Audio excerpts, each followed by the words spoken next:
लोगों से मैं चर्चा कर रहा था। अचानक 4-5 ऑफिसर आए और मुझे खड़े खड़े कहा कि आप ही डोटासरा जी हैं। मैंने कहा जी हाँ। बोले हम ईडी से हैं, आपके घर की हमको सर्च करनी है, आप लोगों से पूछताछ करनी है। मैंने कहा मोस्ट वेलकम। जो 5-10 लोग यहाँ पर थे उनको सबको रोक लिया, हमारे सबके मोबाइल ले लिए। उन्होंने बड़ी तसल्ली के साथ में एक एक चीज़ की सर्च की और उसके बाद में मेरे छोटे बेटे अविनाश जो अकाउंट्स ऑफिसर है उससे उन्होंने बयानात लिए। कहीं भी कुछ भी न 1 रुपया मिला, न कोई किसी तरीके का कोई डॉक्यूमेंट उन्होंने सीज किया।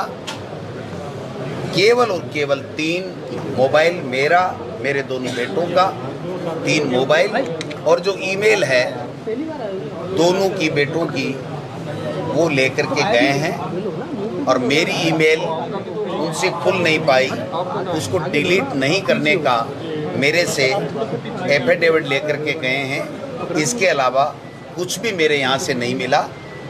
केवल और केवल मेरे बेटे से उन्होंने जो सवाल किए वो सवाल तो उन्होंने अपने अलग से किए, बट जो मुझे जानकारी मिली है केवल कलाम कोचिंग से हमारा परिवार का क्या संबंध है, इसके ऊपर उनकी पूरी की पूरी कार्यवाही, बयान पूरा का पूरा केंद्रित था।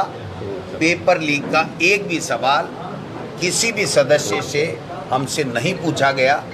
कानूनी रूप से जो उनके पास में भारतीय जनता पार्टी के तमाम नेताओं के द्वारा या किन्हीं के भी द्वारा जो सूचनाएं भेजी गई हैं, मैं समझता हूं कि उनके ऊपर एक इस तरीके का वातावरण बना करके और ये जो कार्रवाई भारतीय जनता पार्टी जिस तरीके से माहौल बनाना चाहती है, बिगाड़ना चाहती है, मैं समझता हूं कि ये प्रजातंत्र के लिए ठीक नहीं है।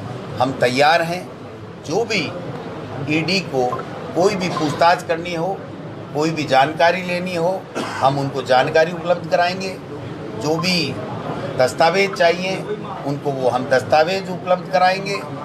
अगर कहीं भी एक आलपिन की नोक जितना भी हमारा किसी पेपर लीक में किसी भी परिवार के सदस्य का अगर कोई इन्वॉल्वमेंट पाया जाए तो हम लोग पूरी तरीके से स्पष्ट करना चाहते हैं कि न तो हमारा पेपर लीक से कोई संबंध है, न हमारा कलाम कोचिंग से कोई संबंध है। केवल और केवल ये वातावरण दूषित करने का काम भारतीय जनता पार्टी कर रही है। इसका हम मुंहतोड़ जवाब देंगे और जनता के बीच में जाएंगे, जनता को इनकी सच्चाई बताएंगे और जो जनता फैसला करेगी वो फैसला हमें स्वीकार होगा। कल हम लोग मुख्यमंत्री जी, मैं, रंधावा जी, सब लोग चर्चा करेंगे कोर कमेटी में कैसे इलेक्शन को आगे लेके जाना है।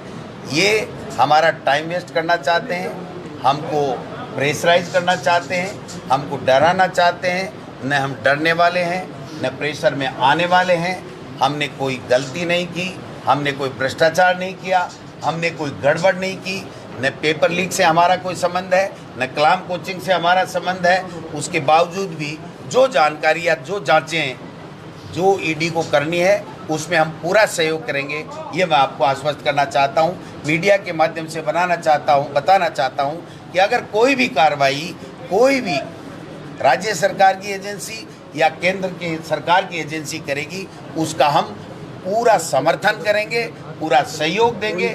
जो उनको जानकारी चाहिए वो जानकारी हम उनको देंगे, वो अपनी कानूनी कार्रवाई करें। हमें इसमें कोई दिक्कत नहीं है। हम हमारा चुनाव भी लड़ेंगे, राजस्थान में कांग्रेस की फिर से सरकार बनाएंगी। डोटासरा जी, कल बड़ा प्रदर्शन जयपुर में बड़ा प्रदर्शन मैं उनको ये देना चाहता हूँ कि 2009 के मायने बीटा गोड़ होया, वो बीटो ऑटो खुले को नहीं। मैं 1.5-2-3 महीने से सुन रहा था कि मैरिया जी लोगों को ये कह रहे हैं कि चुनाव को रंगीन बना दूंगा। अगर यही रंगीन था तो मैरिया जी ने बहुत बड़ी गलती कर ली। अगर यही इसी कार्रवाई से की अपेक्षा से अगर सुभाष महरिया जी मेरे सामने चुनाव लड़ना चाहते हैं, ये लक्ष्मणगढ़ की जनता है भाई साहब, बाप और बेटे और माँ जाए भाई का सा प्यार मुझे दिया और मैंने दिया है, समझे ना। लक्ष्मणगढ़ की जनता सुभाष महरिया जी को बता देगी कि ये क्या चुनाव होता है, और राजस्थान की जनता राजस्थान में बता देगी कि हम लोग कांग्रेस के सच्चे सिपाही हैं, कांग्रेस के लिए जान दे सकते हैं, कांग्रेस के लिए काम करते हैं, 36 कौमों को साथ लेकर के चलते हैं। इसलिए कांग्रेस राजस्थान में फिर से आएगी। अशोक गहलोत जी के बेटे वैभव गहलोत जी के जिस तरीके से समन दिया गया है, और चुनाव के नज़दीक में बहुत पुराने दिनों से हम 10-15 साल से सुन रहे थे, और उन्हीं मामले को लेकर के आज चुनाव के नज़दीक समन देना ये प्रदर्शित करता है कि भारतीय जनता पार्टी हमको डराना चाहती है, हमारे नेताओं को डरा करके और यहाँ इलेक्शन जीतना चाहती है।